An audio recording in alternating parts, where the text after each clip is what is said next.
মোহনা, আমরা ওইসব তেল চর্বিযুক্ত খাবার টাবার খাই না, আমরা একদম প্রাকৃতিক খাবার খাই।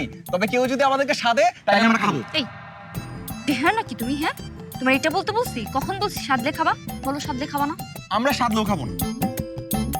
জানো মতি মিয়া, কখন বলে যে ভালো মন্দ খাবার খাবো না জানো? যখন ওই ভালো মন্দ খাবার খাওয়ার মতো সামর্থ্য থাকে না।